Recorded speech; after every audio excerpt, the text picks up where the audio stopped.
नमस्कार विद्यार्थी मित्रांनो, आज आपण प्रॅक्टिस सेट 27 सॉल्व करणार आहोत। तर येथे आपल्याला 4 सेंटेन्स दिलेले आहेत। हे सेंटेन्स आपल्याला एक लेटर यूज करून लिहायचे आहेत। म्हणजे कसे पहा, the sum of a certain number and 3। Certain number आपल्याला कोणता आहे तो माहित नाहीये आणि सम आहे, सम म्हणजे ॲडिशन। सर्टन नंबर आणि 3 याची काय करायची आपल्याला ॲडिशन। म्हणजे आपण असं लिहू शकतो, सपोज x + 3। सर्टन नंबर कोणता आहे आपला x आणि त्याची ॲडिशन म्हणजे सम। हे सेंटेन्स आपण याप्रमाणे लिहिलेलं आहे। तर आता the difference obtained by subtracting 11 from another number. Another number म्हणजे काय आपल्याला माहित नाही। सपोज x आपण कन्सिडर करू आणि 11 सबट्रॅक्ट करायचे म्हणजे difference obtained by subtracting 11 from another number. Another नंबरमधून 11 आपल्याला मायनस करायचे आहेत म्हणजे आपला आन्सर काय येईल x - 11 बरोबर आहे। आता द प्रोडक्ट म्हणजे काय गुणाकार। The product of 15 and another number. Another number आपल्याला माहित नाही, सपोज x आणि प्रोडक्ट गुणाकार आणि 15चा गुणाकार।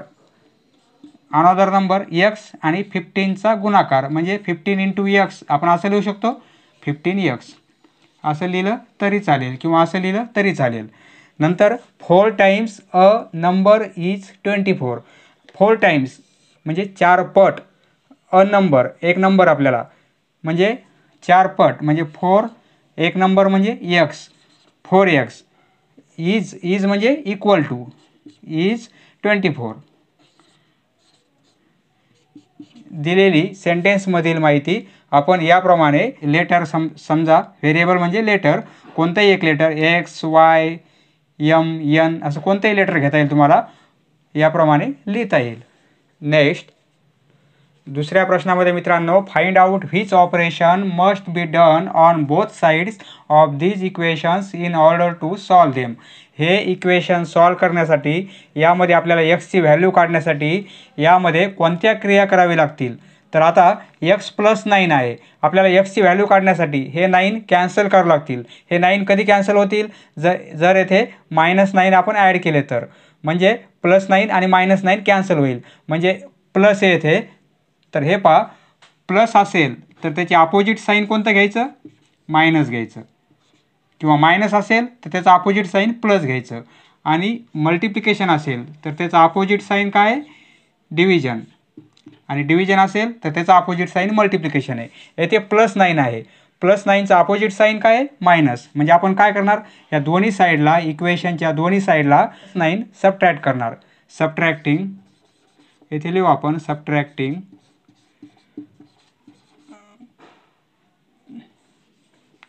आता हे लक्षात आलेलं आहे तुमच्या, सबट्रॅक्टिंग 9 टू बोथ साइड्स।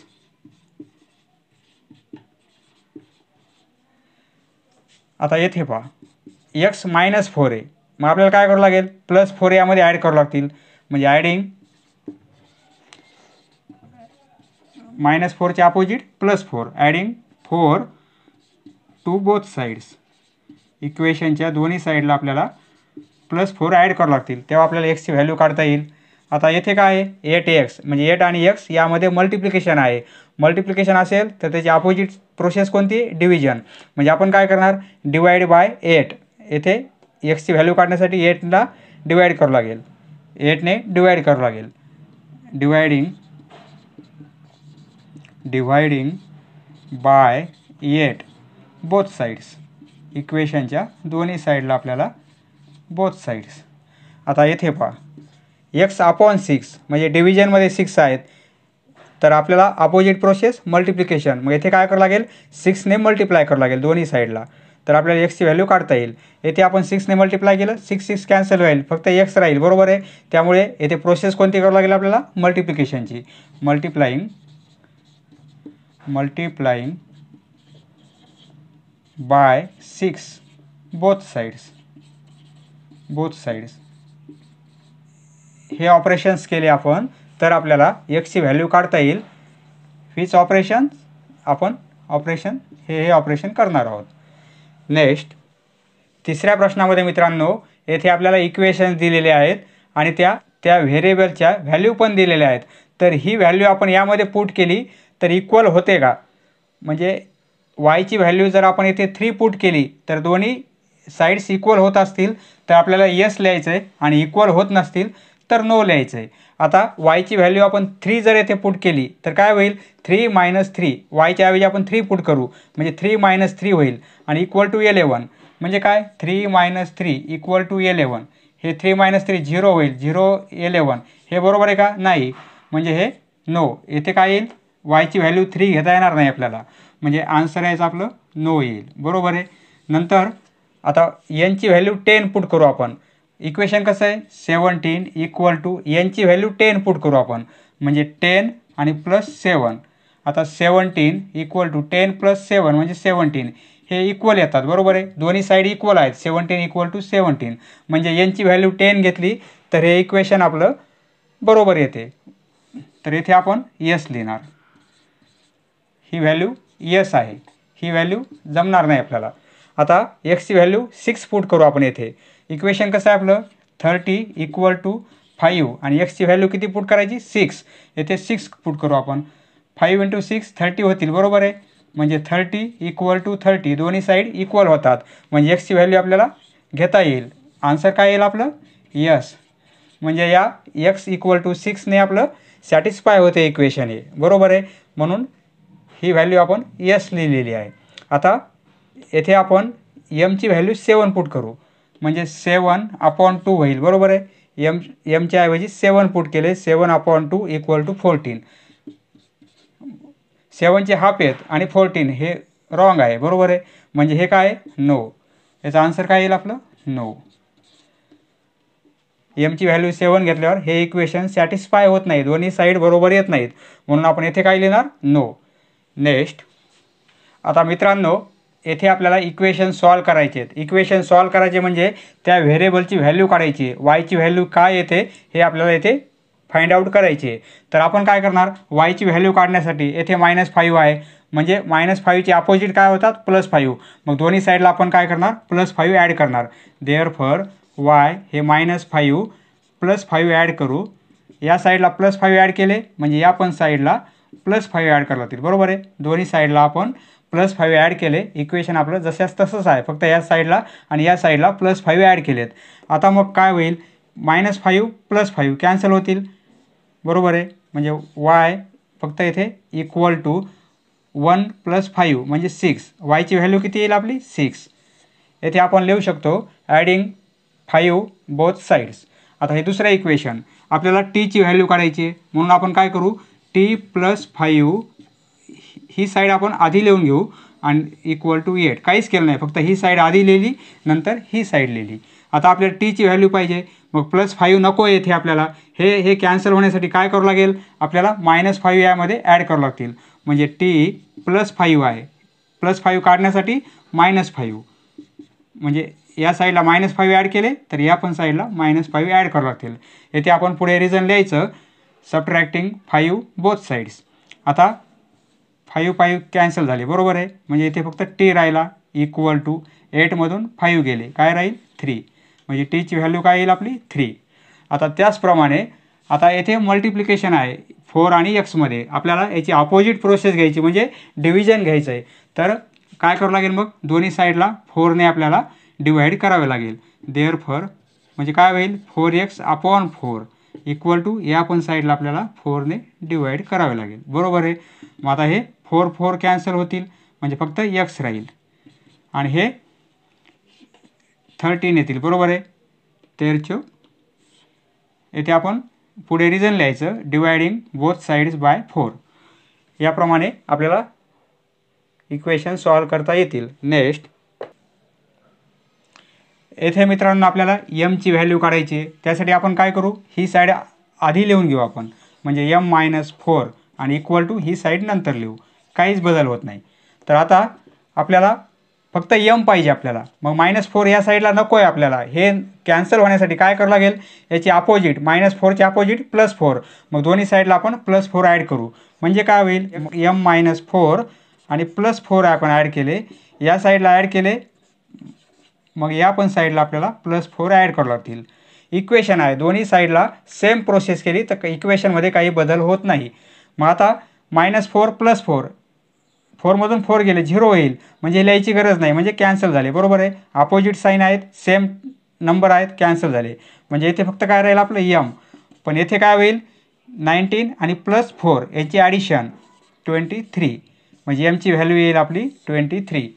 त्याप्रमाणे येथे आता आपल्याला फक्त पी पाहिजे, पीची व्हॅल्यू काढायची आहे. बरोबर आहे. मग येथे अपॉनमध्ये 4 नको, हे डिव्हिजनमध्ये 4 आहे. डिव्हिजनचे अपोजिट प्रोसेस मल्टिप्लिकेशन. मग आपण काय करू, दोन्ही साईडला 4ने मल्टिप्लाय करू, म्हणजे काय होईल हे 4 कॅन्सल होतील. देअरफॉर P/4 आहे, या साईडला 4ने मल्टिप्लाय करू. मग या साईडला 4ने केलं तर या साईडला पण 4ने मल्टिप्लाय करावे लागेल. आता पहा हे कॅन्सल होतील. बरोबर आहे, कारण हे न्युमिरेटरमध्ये आहेत, हे अंशामध्ये आहेत आणि छेदामध्ये आहेत. येथे फक्त काय राहील आता P = 9 × 4, आन्सर येईल 36. आता हे पहा x + 10, आपल्याला फक्त xची व्हॅल्यू काढायची आहे. हे 10 नको आहे, त्यासाठी आपल्याला काय करावं लागेल, याचे अपोजिट घ्यावं लागतील. म्हणजे x + 10 -10 ॲड करू.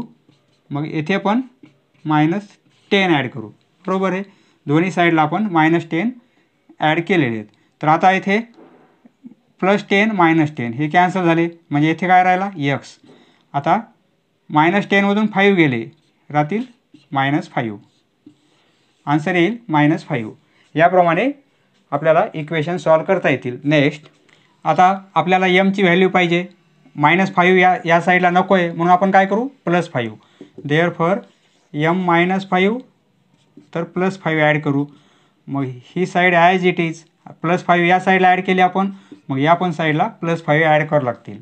तर आता -5 + 5 हे कॅन्सल झाले.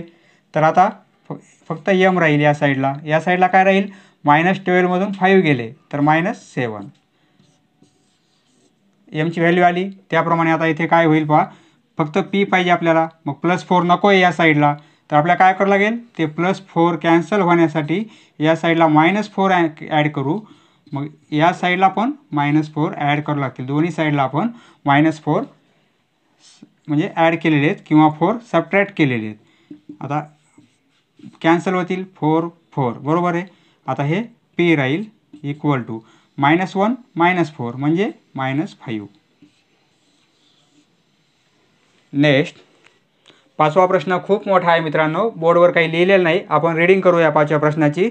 हरबा ओन्स सम शीप. हरबा एका मुलाचं नाव आहे, त्याच्या काही स्वतःच्या मेंढ्या आहेत. After selling 34 of them in market. त्याच्याजवळ जेवढ्या काही मेंढ्या आहेत त्यापैकी त्याने 34 मेंढ्या म्हणजे 34 मेंढ्या बाजारामध्ये विकलेल्या आहेत. ही स्टील हॅज 176 शीप. 34 मेंढ्या म्हणजे 34 मेंढ्या त्याने विकल्यानंतर तरी त्याच्याकडं 176 मेंढ्या शिल्लक राहिल्या. तर हाऊ मेनी शीप डिड हरबा हॅव ॲट फर्स्ट. तर सुरुवातीला हरबाजवळ किती मेंढ्या होत्या हे आपल्याला फाइंड आउट करायचं आहे. आता हे कसं करणार आपण, याचं आपल्याला इक्वेशन टाईप तयार करायचं आहे. आपण लिहू इथे आपल्याला सपोज याचा आन्सर असं लिहिणार आपण. सपोज हरबा हॅव x शीप्स. आपण x कन्सिडर केलेलं आहे. मग आफ्टर सेलिंग बाजारामध्ये विकल्यानंतर आफ्टर सेलिंग किती मेंढ्या विकल्या 34. After selling 34 ship he have 176 ship. एवढ्या मेंढ्या विकल्यानंतर तरी पण त्याच्याकडे एवढ्या मेंढ्या आहेत. मग टोटल मेंढ्या किती होत्या हे आपल्याला कॅल्क्युलेट करता येईल. सपोज टोटल x आहेत, त्यापैकी त्यानं 34 काय केल्यात विकलेल्या आहेत, तरी मेंढ्या त्याजवळ किती आहेत 176. म्हणजे आता हे इक्वेशन आपण सॉल्व करू शकतो. देअरफॉर x येथे -34 आहेत, मग आपण काय करणार दोन्ही साईडला 34 ॲड करू, म्हणजे xची व्हॅल्यू आपल्याला काढता येईल +34. बरोबर आहे. हे कॅन्सल झाले, मग येथे फक्त x राहिला = 176 + 34 हे किती होतील 210 होतील. म्हणजे x त्याजवळ एकूण मेंढ्या किती होत्या 210 मेंढ्या होत्या. याप्रमाणे इक्वेशन तयार करून अशा प्रकारचे शाब्दिक उदाहरणे आपल्याला सॉल्व करता येतील. पुढचा प्रश्न पाहूया. 6व्या प्रश्नामध्ये मित्रांनो, Sakshi prepared some jam at home and fill in bottles. साक्षीने काय केले, जाम तयार केलेला आहे आणि बॉटलमध्ये भरलेला आहे. After giving away 7 of the bottles to her friends. तिने तिच्या मैत्रिणीला 7 बॉटल जाम दिलेला आहे. She still has 12 for herself. तिने मैत्रिणीला 7 बॉटल्स दिल्यानंतर तिच्याकडे 12 बॉटल्स, तरी तिच्याकडे 12 बॉटल शिल्लक राहिलेल्या आहेत. How many bottles had she made in all. तर तिने किती बॉटलमध्ये जाम तयार केला हे आपल्याला फाइंड आउट करायचं आहे. जर एका बॉटलचं वजन 250 ग्रॅम असेल तर टोटल बॉटलचं वजन किती हे पण आपल्याला कॅल्क्युलेट करायचं आहे. सोडूया. आता आपण येथे काय लिहिणार, सपोज जे विचारलं आहे त्यासाठी आपण एक्स कन्सिडर करू. सपोज साक्षी, मुलीचं नाव साक्षी दिलेलं आहे. Suppose Sakshi made x bottles of jam. X bottle तिनं जाम तयार केलेला आहे. नंतर तिनं काय केलं, मैत्रिणीला 7 बॉटल दिलेल्या आहेत. After giving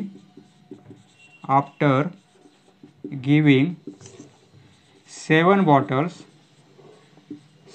bottles to her friend. तिच्या मैत्रिणीला हर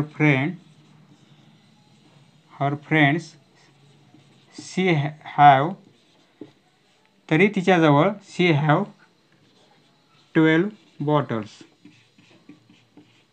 रिमेन. तरी तिच्याकडं 12 बॉटल्स बाकी राहिलेले आहेत. टोटल किती बॉटल तयार केल्या, एक्स. मैत्रिणीला किती दिल्या, 7. तरी तिच्याजवळ किती आहेत, 12 आहेत. बरोबर आहे. आपल्याला हे सॉल्व करता येईल. एक्स -7 आहे इथे, म्हणजे आपण काय करू, +7 आणि या पण साईडला +7. आता 7 कॅन्सल, एक्स इक्वल टू दोघांची ॲडिशन 19 होईल. टोटल तिच्याजवळ किती बॉटल होत्या, 19 होत्या. बरोबर आहे, 19. मग त्यामधील 7 मैत्रिणीला दिल्या म्हणजे किती राहिल्या, 12 राहिल्या. याप्रमाणे एक्सची व्हॅल्यू आपली 19 आलेली आहे. येथे लिहू शकतो आपण, देअरफॉर साक्षी प्रिपेअर्ड म्हणजे तयार केल्या 19 बॉटल्स ऑफ जाम. आता एका बॉटलचं वजन दिलेलं आहे 250 ग्रॅम. एका बॉटलचं वजन, तर आपल्याला सर्व बॉटलचं वजन काढायचं आहे. मग आपण काय करणार, 19ला 250ने मल्टिप्लाय करू. वेट येथे 9 weight of each bottle is, प्रत्येक बॉटलचं वजन किती आहे, 250 ग्रॅम हे दिलेलं आहे आपल्याला.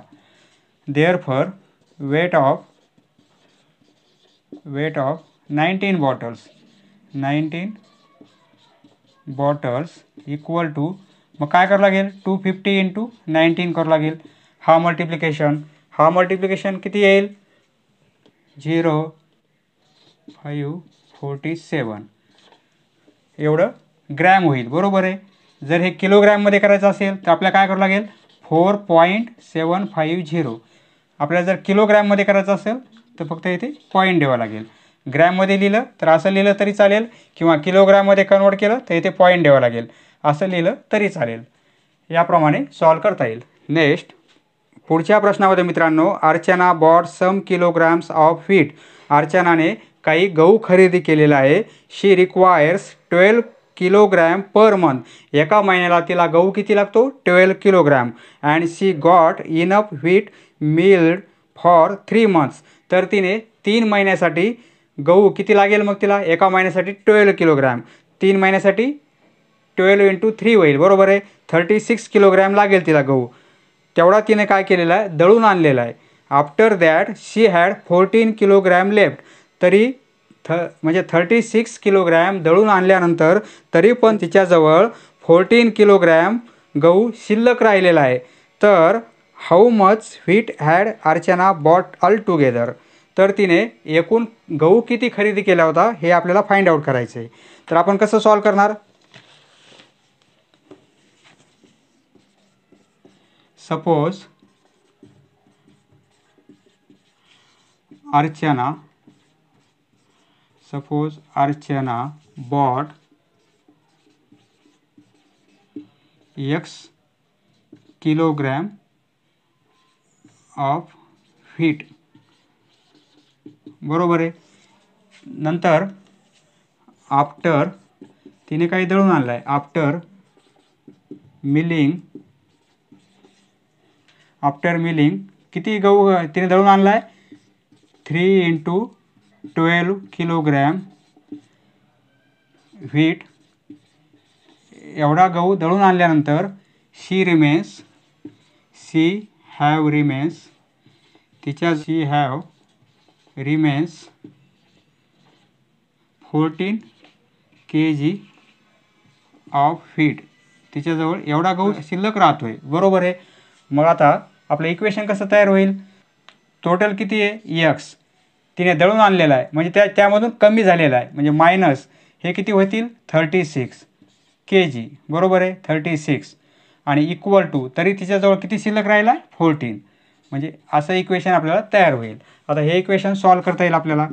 दोन्ही साईडला आपण काय करू? 36 प्लस करू म्हणजे एक्स मायनस 36 आहे तर येथे आपण 36 प्लस करू. मग या पण साईडला 36 प्लस करू. बरोबर आहे. दोन्ही साईडला आपण प्लस केलेले आहेत. आता हे आन्सर काय येईल? एक कॅन्सल होतील म्हणजे एक्स इक्वल टू हे आन्सर येईल 50 kg. किलोग्रॅममध्ये येईल कारण गहू आहे तो त्याचं वजन आहे एक्स किलोग्रॅम. टोटल तिने गहू किती आणला? 50 kg म्हणजे 50 किलोग्रॅम गहू तिने खरेदी केला होता. त्यापैकी 36 किलोग्रॅम दळून आणला तरी तिच्याजवळ 14 किलोग्रॅम शिल्लक राहिला. हे पहा एक्सची व्हॅल्यू येथे पुट केली 50मधून 36 गेले 14 राहतात. बरोबर आहे. म्हणजे आपला आन्सर बरोबर आहे. येथे लिहू शकतो आपण therefore Archana bought 50 kg of wheat. समजलं मित्रांनो? धन्यवाद. पुढचा व्हिडिओ पाहण्यासाठी चॅनल सबस्क्राईब करा. धन्यवाद.